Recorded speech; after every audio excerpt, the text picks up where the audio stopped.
over Washington yesterday amid these sexual harassment allegations, sexual assault allegations. Senator Al Franken, the president, weighing in, tweeting that Al Franken pictures really bad, speaks 1,000 words. What does he believe needs to happen next with Senator Franken? Well, that's up to the Senate. And, of course, they've launched investigations yesterday into two Democratic senators, Bob Menendez of New Jersey and Al Franken of Minnesota.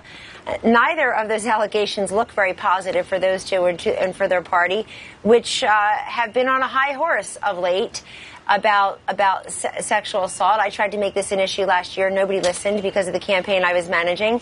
But good for having the conversation, not so good for their own members who seem ensnared in this. And in the case of Menendez, he wasn't, there was a mistrial there. He wasn't convicted, but immediately, because I think there's only about a dozen United States senators in our nation's history, Sandra, who have ever been indicted, immediately now he faces an ethics investigation. Look, I look at these two and I say, in a country of 330 million people, is this the best we can do in our representatives?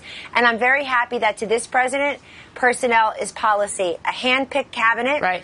And important to make the distinction that he was not tried for sexual assault. That's two different things that we're talking about there. But I want to move on to Roy Moore, because you don't have to look far in the media this morning to see criticism, the president's critics, I should say, pointing out the lack of mention from the president about Roy Moore. I want to show you the latest that he's polling right now, heading into that Alabama Senate race. Right now, he's trailing Doug Jones, 42 to 50% in Alabama, but he still has a lot of support.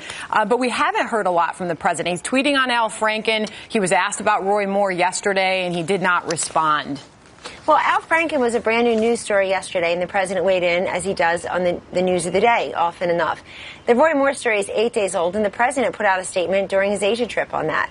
And since then, our press secretary has spoken on behalf of the president by saying that he believes the people of Alabama will sort out what to do with Roy Moore and with that election.